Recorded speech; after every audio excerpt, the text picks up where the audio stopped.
го покажавме нашиот квалитет на овие два надпревара. Сметам дека можеме многу повеќе и се надам дека тоа ќе го покажеме веќе на следниот надпревар со Грузија.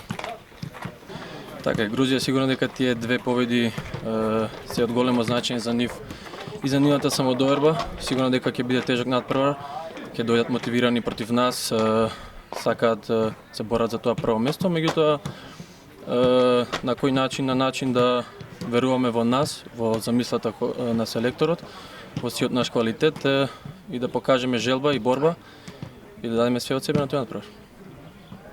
Па добро, они може така да гледаат на тоа, ние не гледаме така, ние гледаме напред, од надпревар во надпревар. Направивме веќе една кратка анализа на нив, знаеме што не очекува, знаеме каде се силни нивните посилни страни, но веќе мислам дека се концентрираме на нашата игра, више овие два тренинги ќе посветиме на нашата офанзива, нашата игра и се надам дека ќе бидеме успешни во четврток. Предноста е да веруваме во нас, едноставно во нашето заедништво и тимски дух кој сме го покажале и се надам дека ќе го покажеме повторно на надпревар.